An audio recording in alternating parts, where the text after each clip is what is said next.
오늘의 말씀을 전하도록 하겠습니다. 오늘의 말씀의 제목은요, 거저받은 것.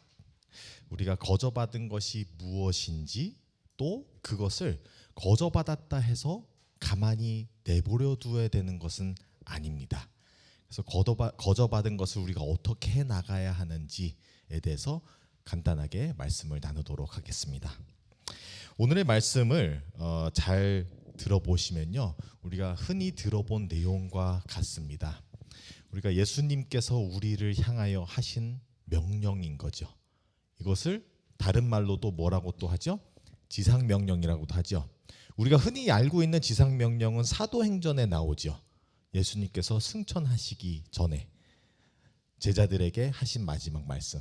근데 여기서는 오늘의 말씀 마태복음에 나오는 데는 또한 예수님이 제자들을 보내는 거예요.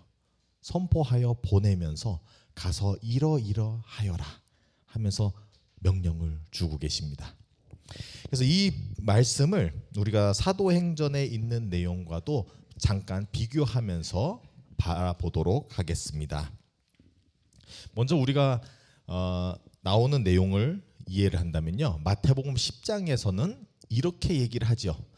이방인들에게 가지 말고 사마리아인들에게 가지 말며.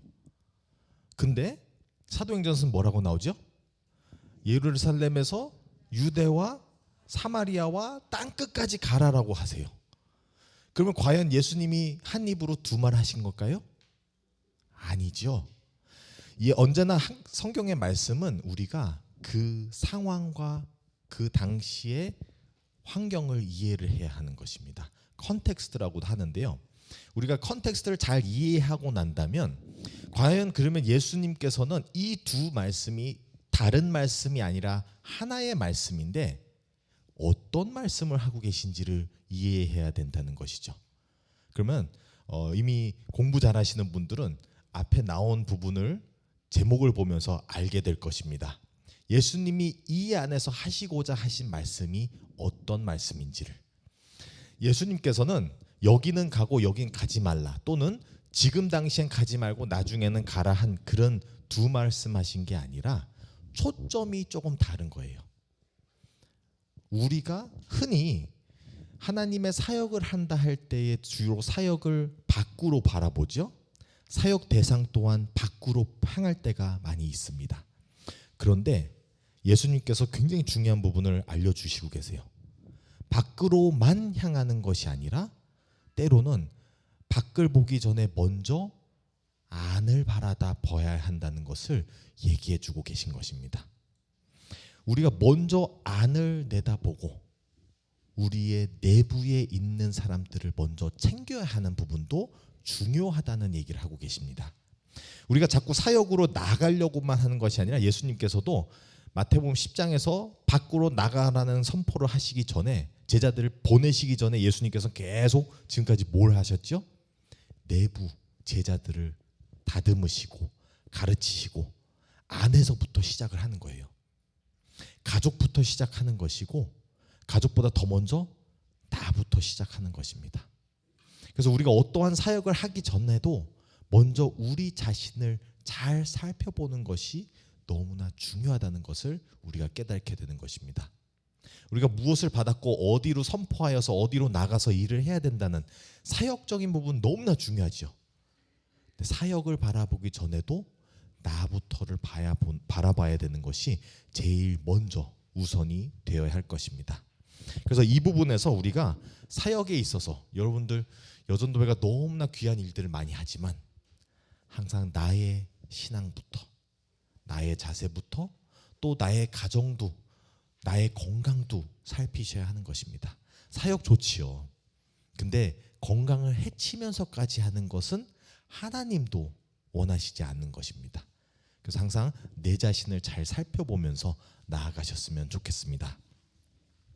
두 번째로 우리의 말씀에서 우리가 이해하는 것은요, 거저받은 것이 있는데 그것을 계속 받아야 한다는 것입니다. 우리가 거저 무엇을 받았을까요? 성령님을 받은 것이죠. 성령님으로 말미암아 우리가 은혜만 받은 것이 아니라 능력을 받고 하나님의 권세를 받고, 그래서 그것으로 인하여서 우리가 증인된 삶으로 이어져 나갈 수 있게 되는 것입니다. 사역을 하는 데 있어서는 제일 중요한 부분이 솔직히 성령 충만해야 되는 것입니다. 우리가 성령님 없이 하는 모든 일은 나의 일이 되는 것이지 하나님의 나라 세우는 일이 아닐 때가 많습니다. 때로는 우리가 너무 열정만 넘쳐서의 일을 많이 할지라도 그게 성령님으로 인하여서 이끌려서 가는 것이 아니면 나의 일밖에 안 되는 것이죠. 그런데 그 성령님을 받고서는 뭘 해야 되냐면 계속 받아야 하는 것입니다. 이 부분이 너무나 중요한 부분인 것입니다. 이게 이 부분에서의 우리가 흔히 이렇게 생각하면 좋을 것 같다라고 생각이 들었습니다. 우리 인간을 밑빠진 독, 구멍난 대야 또는 항아리라고 생각을 해보시면 되겠습니다. 구멍이 나 있기 때문에 물을 계속 넣어도 어느 정도의 시간을 물을 넣지 않기 시작하면 어떻게 될까요? 다 새어나가서 메마르게 되죠. 이게 바로 우리 인간의 자세인 것입니다. 우리 인간은 메마를 수밖에 없는 존재가 맞습니다. 그리고 성령님으로 계속 받지 않는 이상 우린 계속 메말라지고 그 메마른 데서 타들어가게 되는 것이죠. 성령님의 일, 하나님의 일도 우리가 성령님 없이 하기 시작하면 탈진이라는 것이 와요. 왜냐하면 메말랐고 바닥났기 때문에. 근데 그 부분에서 계속 채워져 나가야 되는 것입니다. 우리는 때로 또 착각할 때가 있어요. 예전에 하나님을 만났을 때 그 뜨거움이 한 번이면 충분하다 생각할 수도 있는 분들이 있는데요. 그게 아니라 계속 은혜가 충만해야 하는 것입니다. 그 은혜를 체험하는 것 또한 우리가 열심으로 기도하면서 하나님의 성령님이 채워지는 역사하심을 계속 체험을 해야 하면서 채워져 나아가야 하는 것입니다. 우리가 밥을 먹을 때도 그러죠. 우리 중에 그러신 분 없잖아요. 한 번 너무 많이 먹고 나는 1년 안 먹어도 된다. 물론 말로는 그럴 수 있어요. 근데 과연 그렇게 될까요?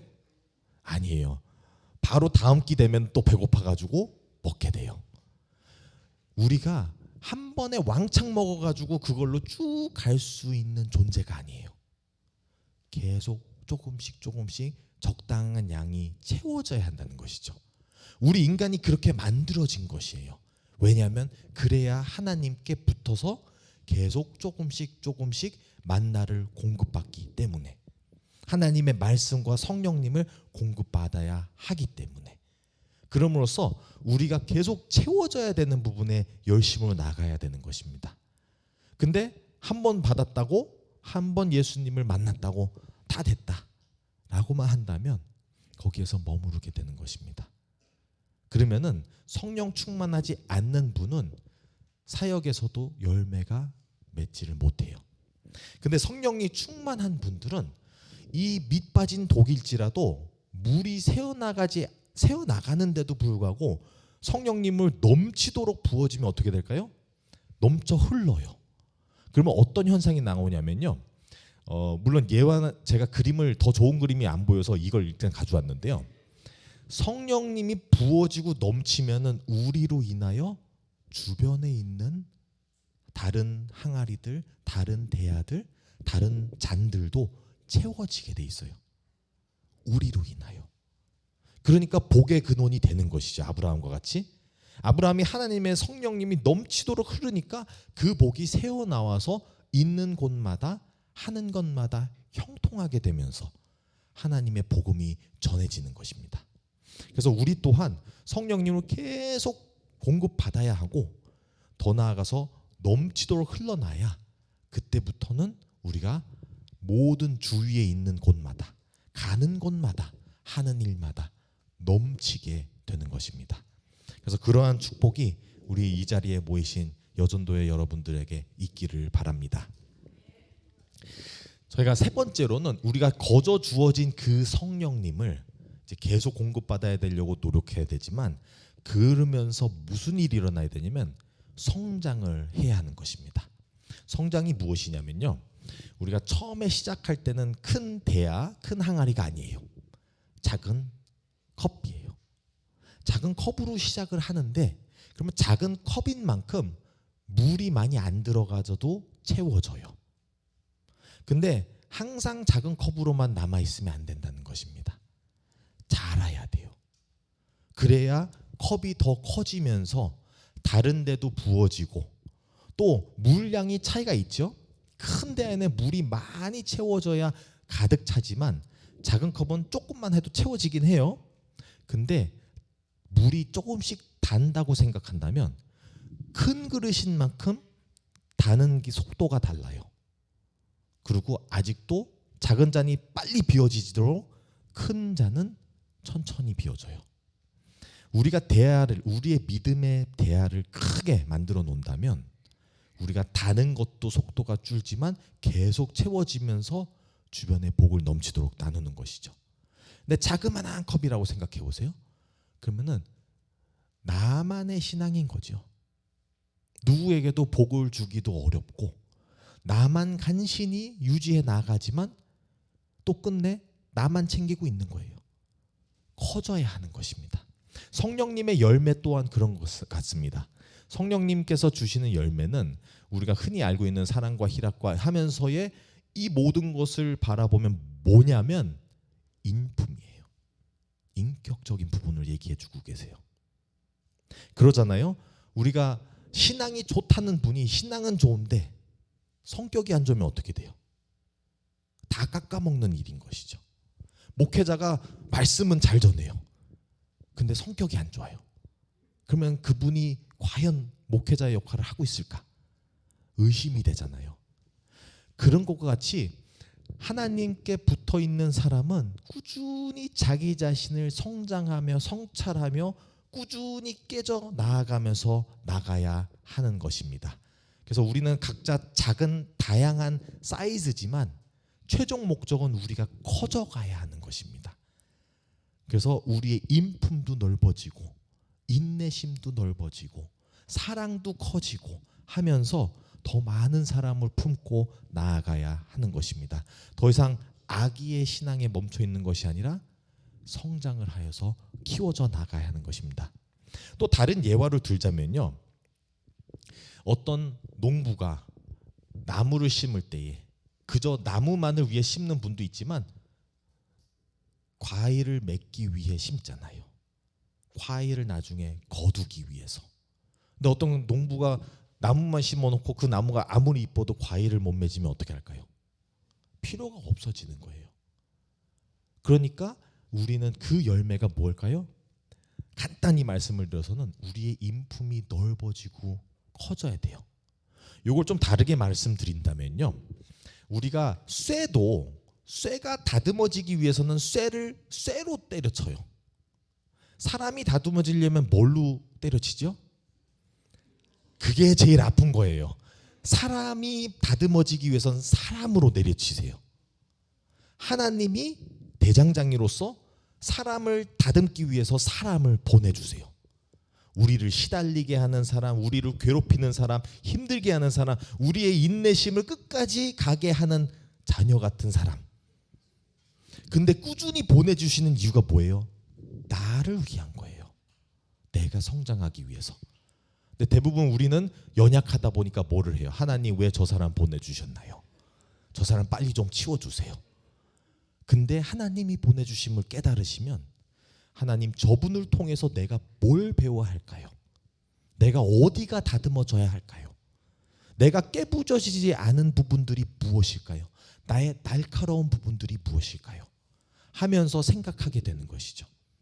그러면서 그 부분들이 조금씩 깨부셔 가면서 다듬어지는 것이 바로 열매를 맺기 시작하는 것입니다. 바로 그게 우리의 아픔이지만 성장하는 방법입니다. 그럼으로써 우리가 커지고 더 커지면은 나중에는 예전에 나를 괴롭혀줬던 그 모든 것들이 더 이상은 일도 아니에요. 괴롭힘을 당하지 않아요. 옛날에 그렇게 버겁고 힘들었던 사람들이 더 이상은 그렇게 힘들지가 않아요. 커졌기 때문에. 그래서 우리가 거저 주어진 것이 당연히 있지만 우리가 성장해 나가야 한다는 것이죠. 성령님을 충만하여서 우리가 우리의 삶에 적용해서 그 모든 씨름을 계속 꾸준히 이겨나가면서 성장해 나아간다면 나중에 가서는 더욱 하나님을 닮아가는 모습, 그런 모습으로 성장한다는 것입니다. 우리가 조금 다르게 말한다면 예수님을 만났다는 사람이 변화가 될 수밖에 없어요. 성경에서는 그 변화된 사람들을 기록하고 있습니다. 근데 또한 성경에서는 만나고도 변화되지 않은 사람도 기록하고 있어요. 우리가 예수님을 만났다라는 분은 변화되지 않을 수가 없어요. 그리고 그 변화가 우리에게 아픔이 되고 다듬어지는 과정이고 상처가 될지라도 그게 성장하는 과정이 되는데요. 그 과정을 안 겪고서는 예수님을 아직은 정보로만 알고 있는 거예요. 그런 경우 있죠. 어떤 연예인을 안다고 어떤 사람이 얘기를 해요. 근데 연예인을 지식적으로 아는 사람이 있고 관계로서 아는 사람이 있어요. 그러면 차이가 뭐냐면 지식적으로 아는 사람은 그 사람에 대한 내용만 알지 그 사람의 성품도 모르고 그 사람을 만나본 적도 없고 또한 만나서 있다 보면 다듬어지고 닮아지는 부분이 있어요. 그건 사람이 자연스럽게 일어나는 것입니다. 근데 만나지 않았던 사람은 알고만 있는 사람은 안 다듬어져요. 근데 본인이 예수님을 직접 만나봐요. 안 다듬어질 수가 없어요. 요걸 돌려서 얘기한다면 변화되지 않은 사람은 예수님을 아직 안 만났을 수도 있다라는 것을 꼭 생각해 봐야 되는 것입니다. 그래서 예수님을 만나서 성장해 가는 것은 자연스러운 현상이에요. 우리가 때를 쓰고 안 할지라도 예수님과 붙어만 있으면 다듬어져 가게 돼요. 근데 다듬어지지가 않고 우리의 옛 모습 그대로 간다면은 다시 생각을 해봐야 하는 것입니다. 내가 과연 예수님을 진짜 만나고 있는지, 내가 예수님과 부딪히면서 성장해 가고 있는 것인지, 성령님이 내게 부어지고 있는 게 맞는지, 이런 부분들을 꼭 생각해 보시기를 바랍니다. 그러면서 매일매일 다듬어지며 더욱 예수님을 닮아가는 우리 여러분들이 되시길 바랍니다. 자, 마지막으로 저희가 이 세 가지를 크게 바라보게 되었습니다.